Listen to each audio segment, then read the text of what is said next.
A few years ago, I found myself in a position that just didn't make sense. I was a doctor, I understood physiology, I understood the theory, recovery, performance. I knew all of those things at a deep level, yet my own energy, my own habits were completely inconsistent. I'm talking about some days I felt very energetic, able to train at a high level, able to operate at a high level, and then other days I feel, mentally foggy, flat, low energy, and unable to execute even the most basic of tasks. At one point it got so unstable and chaotic. I was living in a van, also trying to work as a doctor, also trying to travel, completely overwhelmed in a lot of things. My energy levels completely in the gutter, my sleep terrible, my habits just not consistent. That, along with the fact that my dopamine levels were overstimulated and my ability to recover properly between periods of work had completely collapsed. I remember what made the situation even more frustrating was I knew exactly what to do in theory, but in practice it just wasn't being implemented. This wasn't a lack of knowledge, a lack of ambition or trying hard. It was a mismatch between the demands I had at the time and the systems I was implementing to support it. And this is the same pattern I see in a lot of doctors, maybe not to the extreme where they're living in a van and everything's going on externally, but internally, they can feel low energy, stressed, overwhelmed a lot of the times. And this is almost accepted as the normal. So if you're a doctor and your energy feels flat, your habits are inconsistent or difficult to control, there's a strong possibility that you're trying to solve the wrong problem. That really matters, because if you identify the wrong problem and just continue to push harder, for example, you're never going to implement the right systems and feel better like the person you used to know and operate at. This is one of the biggest problems I see with high-performing doctors who feel like they have low energy. Their instinct is just to push more and harder.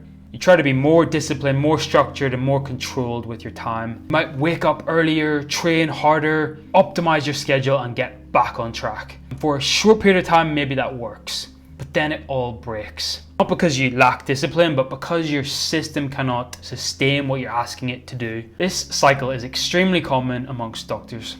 And unless you understand exactly what's going on, you're just going to repeat this cycle, this discipline, work hard, then crash cycle. The core issue here is that energy is not just a psychological issue, it's a biological output.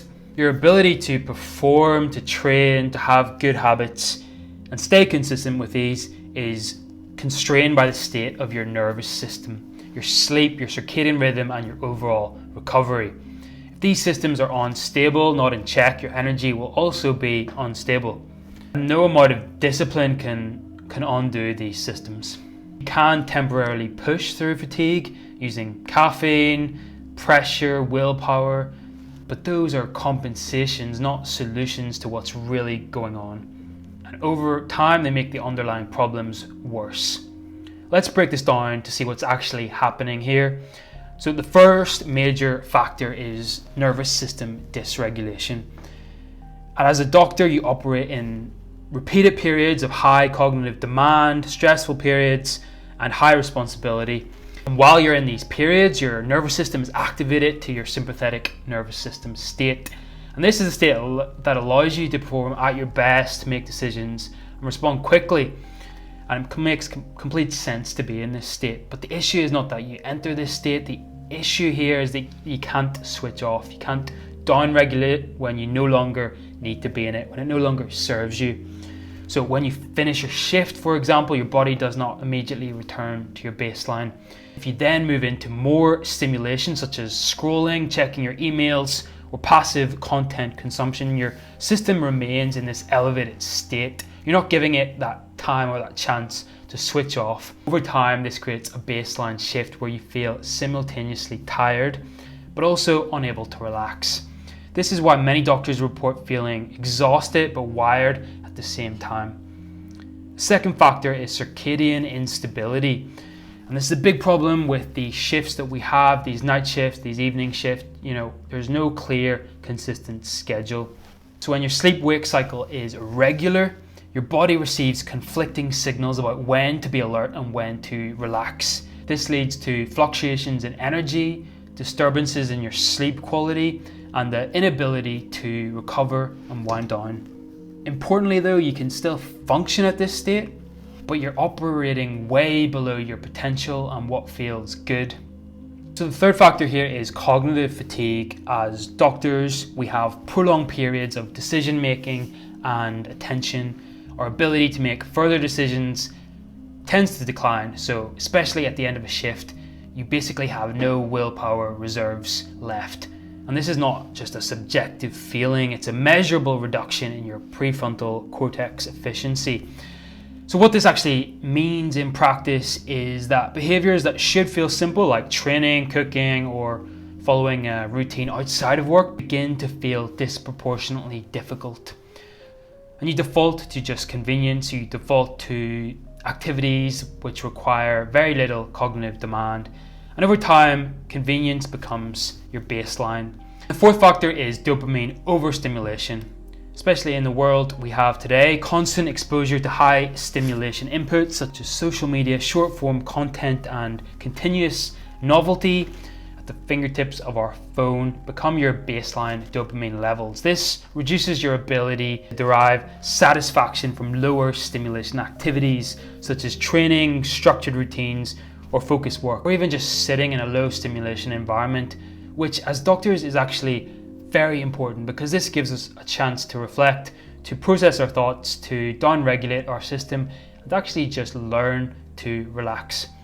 And as a result, behaviors that require effort become less rewarding, become harder to do. And often this is misinterpreted as lack of discipline, but in actual fact, it's a change in your reward system. Now, when you combine these different factors, you get a very specific pattern. Your energy becomes inconsistent, your motivation fluctuates from day to day and even within the day. Your ability to execute these routines becomes very hard, and you begin to rely more on willpower and effort rather than systems. And this is where most people get stuck because they try to fix this with more effort, with more willpower. But what actually needs to happen is a shift from effort-based focus to systems-based. The goal here is not to increase how hard you push. The goal here is to stabilize the underlying systems that give you energy. First priority here is to restore your nervous system balance. This requires periods of deliberate down-regulation. Activities such as walking, low stimulation activities, controlled breathing, these will all allow your system to return closer to your baseline.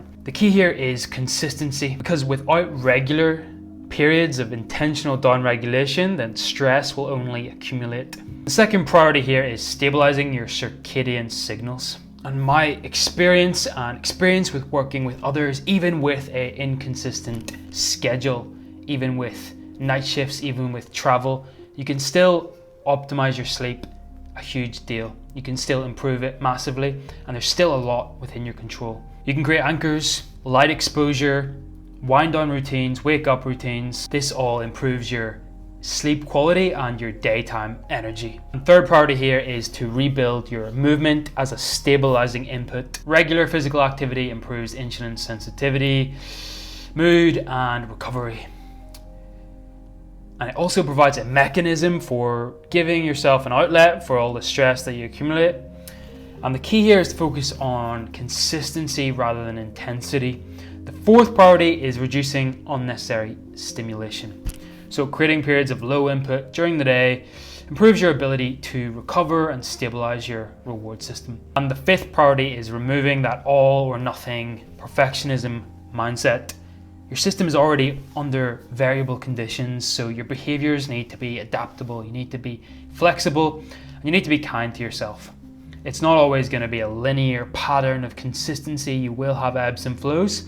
So instead of relying on ideal conditions, circumstances, you can create minimal viable behaviors that you can do easily even when things get tough, just to maintain that momentum, just to continue those habits and build that identity. The key in these times is just to simply not go backwards. There was a period where I tried to keep solving fatigue with more discipline. I pushed harder, I tried to improve stricter routines and expect my performance to improve. But the key was, once I shifted my focus from effort to systems, everything began to click for me. Energy stabilized, consistency improved, and performance at work and outside of work followed naturally.